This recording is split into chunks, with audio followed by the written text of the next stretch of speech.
June 6, 1944. 6:35 a.m. Omaha Beach, Normandy. The landing craft rams crash into the surf.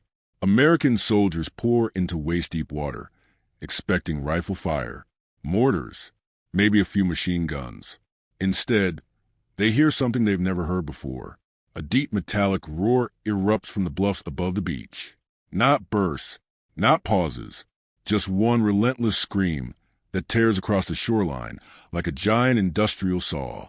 Men fall before they can reach the sand. Engineers trying to clear obstacles disappear in seconds. Medics dive for cover. Officers struggle to shout orders, but the weapon's relentless chatter drowns out every command.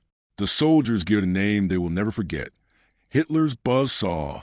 Some swear there are several guns firing at once. Others insist the Germans have invented an entirely new kind of weapon. But hidden inside a concrete bunker is only a single machine gun, its barrel glowing red as hundreds of rounds pour downrange.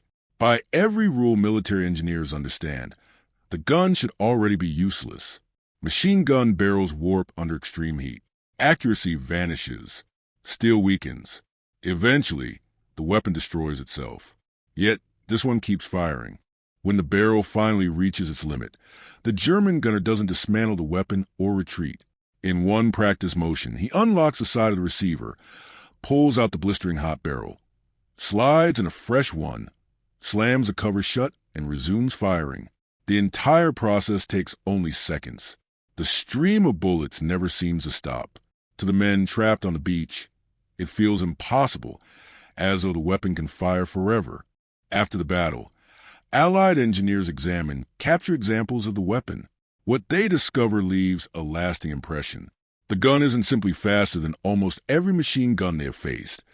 It is engineered for sustained combat in a way that challenges many existing assumptions about battlefield firepower. That weapon is the MG42. Its astonishing rate of fire, remarkably simple construction, and revolutionary quick-change barrel system make it one of the most influential machine guns ever built. Long after the Third Reich collapses, the MG42's engineering principles continue to shape military weapons around the world. Its legacy extends far beyond the battlefields of World War II, influencing generations of machine gun design. But this story doesn't begin on the beaches of Normandy. It begins years earlier, inside German factories, where engineers set out to solve a problem that would forever change the sound of war.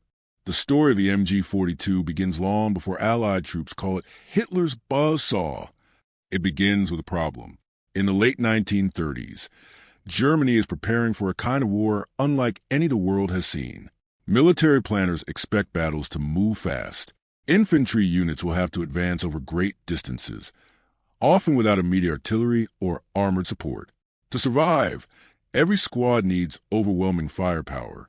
German doctrine already revolves around a machine gun. Unlike many armies, which treat the rifle as the squad's primary weapon, the German army builds its infantry tactics around the machine gun itself. Riflemen exist largely to protect and support it. That philosophy makes one thing clear: if the machine gun fails, the squad fails. At the time, Germany fields the MG34, one of the most advanced machine guns in the world. Introduced in 1934, it is accurate, versatile, and capable of serving as both a light and heavy machine gun. Soldiers admire its precision.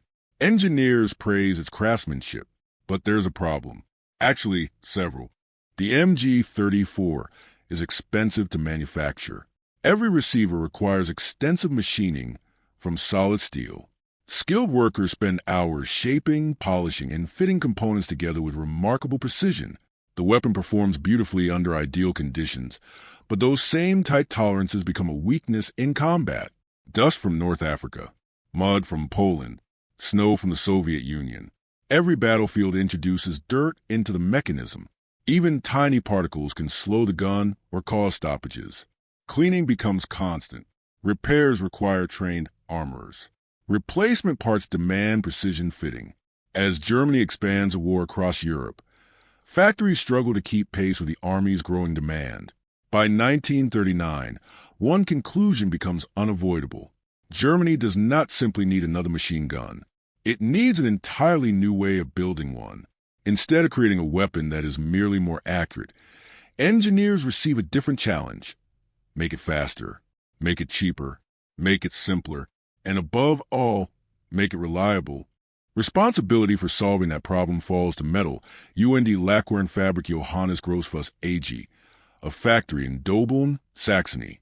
Unlike famous firearms manufacturers, such as Mauser or Rheinmetall, Grossfuss specializes in industrial metal stamping. Its expertise lies not in crafting elegant rifles, but in producing strong steel parts quickly and efficiently. That difference changes everything. Rather than thinking like traditional gunsmiths, the factory's engineers approach the project like industrial designers. They ask an entirely different question. What if a machine gun could be built the same way automobiles and factory equipment are built? Instead of carving receivers from large blocks of steel, they begin experimenting with stamped sheet metal. Huge presses shape flat steel into precise components within seconds. Spot welds replace hours of machining. Production speeds increase dramatically while costs fall. To many experienced firearms designers, the idea seems reckless. Stamped parts are associated with inexpensive household goods, not military weapons expected to survive the battlefield. Critics worry the receiver will crack. They fear welds will fail. They predict soldiers will never trust such a weapon.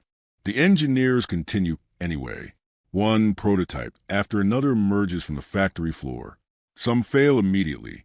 Others crack under sustained fire. Several redesigns end in complete disappointment. But with each failure comes another improvement. Steel thickness changes. Locking surfaces are reinforced. Manufacturing techniques evolve. Slowly, the impossible begins to take shape.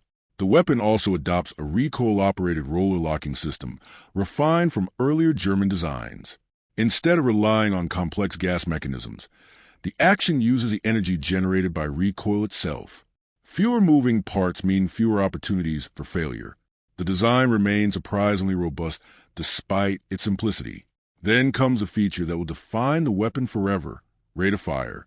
Most machine guns of the era fire between 450 and 700 rounds per minute. The new German design ignores convention. Engineers deliberately increase the cyclic rate until it reaches roughly 1,200 rounds per minute. The result is unlike anything most soldiers have ever experienced. Instead of hearing individual bursts, listeners hear what sounds like one continuous mechanical scream. The psychological effect proves enormous. Veterans later describe the sound as terrifying, not because every bullet hits its target, but because the sheer volume of fire convinces men that escape is impossible. Yet this incredible speed creates another problem: heat. Every shot generates intense temperatures inside the barrel. Fire hundreds of rounds in rapid succession, and the steel begins to glow. Accuracy deteriorates. Metal weakens. Continue firing, and catastrophic failure becomes inevitable. Many armies simply accept this limitation. German engineers refuse to. If the barrel cannot survive unlimited firing, then perhaps the barrel shouldn't stay in the gun. That simple realization leads to one of the MG42s' most revolutionary innovations. Instead of forcing crews to partially disassemble the weapon, designers built a side-mounted access door directly into the receiver. A gunner wearing an asbestos protective glove can unlock the mechanism, pull out the scorching barrel, slide in a cool replacement, close the hatch, and return to firing in remarkably little time. It transforms battlefield logistics. Instead of waiting for one barrel to cool, crews carry multiple spares. One overheats. Another immediately takes its place. The gun keeps firing. The enemy keeps taking cover. And for the first time in modern warfare, sustained automatic fire becomes limited less by the weapon itself than by the crew's supply of ammunition. Soon, German military evaluators realize they are looking at far more than an improved machine gun. They are witnessing the birth of a weapon that will redefine infantry combat. But proving it on a test range is one thing. Proving it in war is something else entirely. The new weapon officially enters production in 1942. Its designation is simple: Maskeningewehre 42, the MG42. Almost immediately, it begins replacing the older MG34 across the German army. Factories embrace the design because it requires significantly less machining, fewer labor hours, and far fewer expensive materials. A weapon that once demanded countless hours of precision craftsmanship can now be assembled much faster using stamped steel and spot welding. In a nation fighting a global war on multiple fronts, that matters. Every hour saved on the factory floor means another machine gun reaching the battlefield. Every kilogram of steel conserved can be used somewhere else. The MG42 is not just an engineering achievement. It is a manufacturing revolution. Its first real tests come on the Eastern Front, where temperatures swing from blistering summer heat to brutal winter cold. Soviet mud-clogged rifles freezes artillery mechanisms and wears down men and machines alike. Yet the MG42 continues to perform. Its crews learn strict firing discipline. Instead of holding the trigger down endlessly, they fire short, control bursts whenever possible.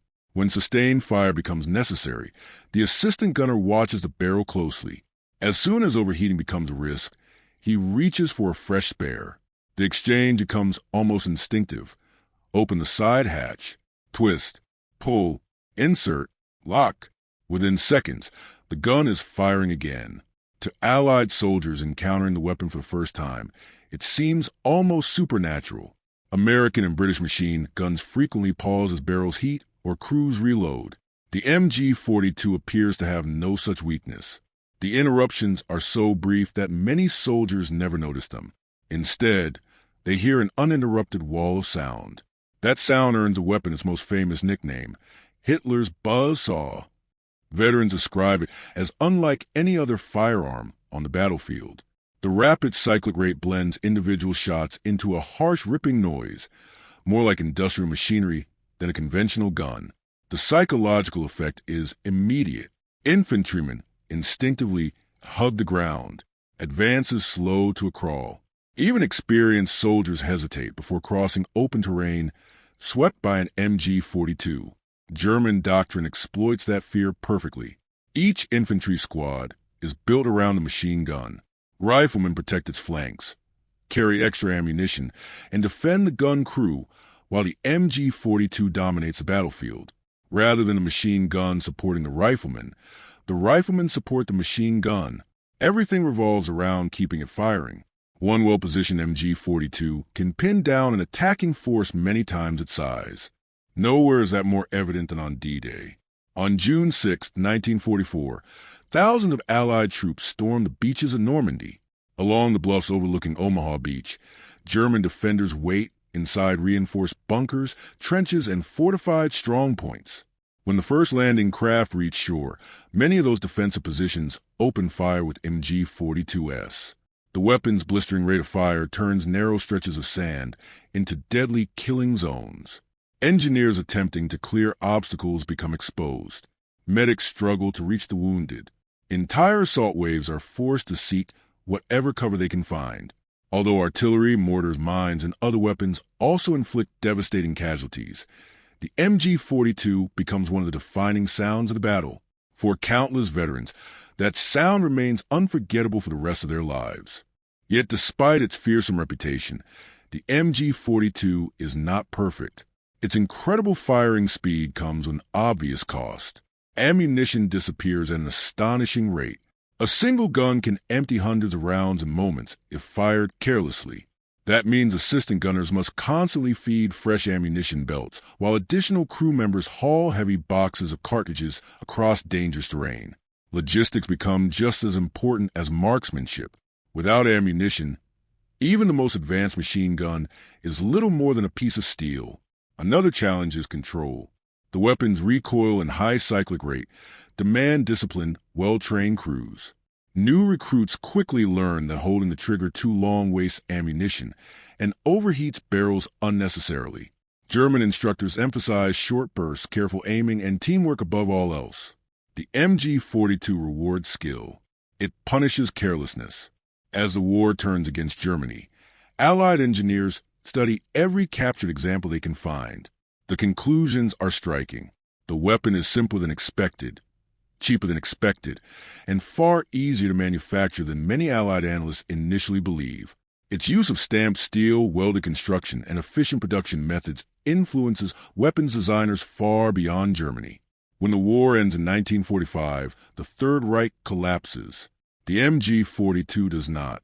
Its engineering proves too effective to disappear. West Germany later refines the design into the MG1 and eventually the MG3, chambered for NATO ammunition. Even modern general-purpose machine guns borrow ideas first perfected in the MG42. The weapon outlives the regime that created it, not because of ideology, but because exceptional engineering rarely stays confined to one era. More than 80 years after its introduction, soldiers, historians, and firearms engineers still study the MG42, not as a symbol of victory, but as an example of how innovation can permanently reshape warfare. Its legacy is measured not only in the battles it fought, but in every machine gun that followed. In the spring of 1945, the guns finally begin to fall silent. Across Europe, abandoned MG42s lie scattered in shattered bunkers, burned-out villages, and muddy forests. Some are left beside ammunition belts that will never be fired. Others are carefully collected by Allied soldiers, who realize they are looking at something far more significant than another captured enemy weapon. The Third Reich is defeated, but the engineering behind the MG42 refuses to disappear. Military experts from around the world study its stamped steel construction, its remarkably efficient manufacturing process, and its revolutionary quick-change barrel system. They discover that its greatest achievement isn't simply its terrifying rate of fire. It is the way brilliant engineering solves practical battlefield problems with surprising simplicity. Instead of disappearing into history, the MG42 evolves.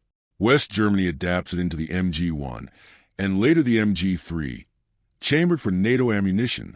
Decades after World War II ends, versions of its roller-locking action, barrel-changing system, and production philosophy continue influencing machine gun design across the world. Few weapons have left such a lasting mark on modern infantry warfare. Yet, history remembers the MG42 for something no blueprint can measure: its sound. For Allied veterans, that unmistakable mechanical roar becomes one of the defining memories of the war. Long after the fighting ends, many can still recall the instant they first heard what they called Hitler's buzzsaw. It is a reminder that technology can shape the psychology of battle just as powerfully as it shapes the battlefield itself. The MG42 was never just a machine. It was a product of engineers determined to build a weapon that was faster, simpler, and more reliable than anything that came before it.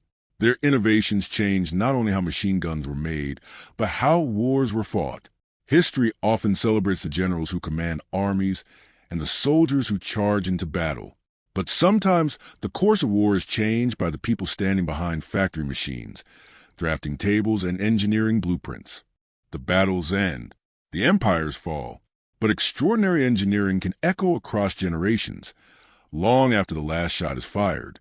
The MG42 outlives a nation that created it, not as a symbol of victory, but as proof that a single innovation can reshape warfare for decades.